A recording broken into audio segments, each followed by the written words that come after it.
Hey, Colin, just wanted to get your thoughts on how cool it was to be out there and be a part of Alexi's first goal, how the play developed, and then what kind of, the feeling was with the team after he was able to get one in that fashion. Yeah, I mean, that's awesome. It's really cool to be a part of history, and obviously, he's played so well for us these last 6 games. So to see him finally get his first, it's something special, and it's pretty special for me to kind of be a part of it.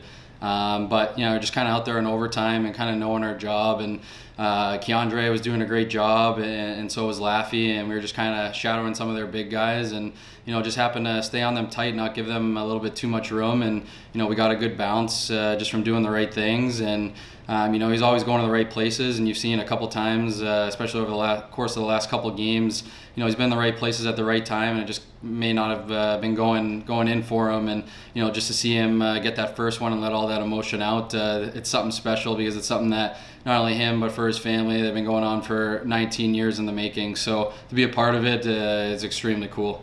Hey, Colin. David Quinn mentioned that you were a terrific lacrosse player growing up. Can you tell us a little bit about that, the highest level you played, and how some of those skills might translate to the hockey rink?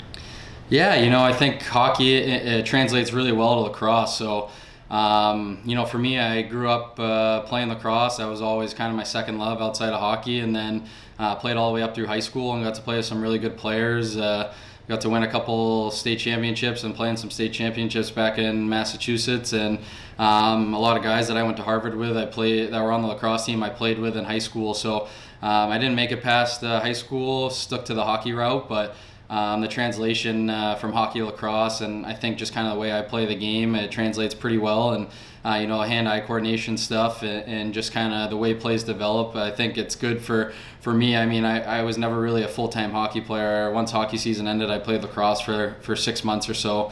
So not to get burnt out or anything along those lines. So I think looking back to it, I still watch it, and I think a lot of things have stayed with me from when I was playing it growing up.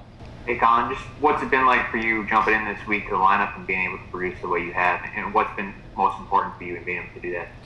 Yeah, I think the coaching staff's been putting me in really good situations to succeed. So for me, it was 10 months since the last time I played my first game, so I've just been kind of hungry and waiting patient for that opportunity. So my legs are pretty well rested, and kind of there's no excuses. I've been participating in all the practices and all that, and I thought I had a good off season. So to get out there with the guys and to be a part of it fully is something that means the world for me. So just to kind of put that sweater on, it was finally good to start a new chapter for me.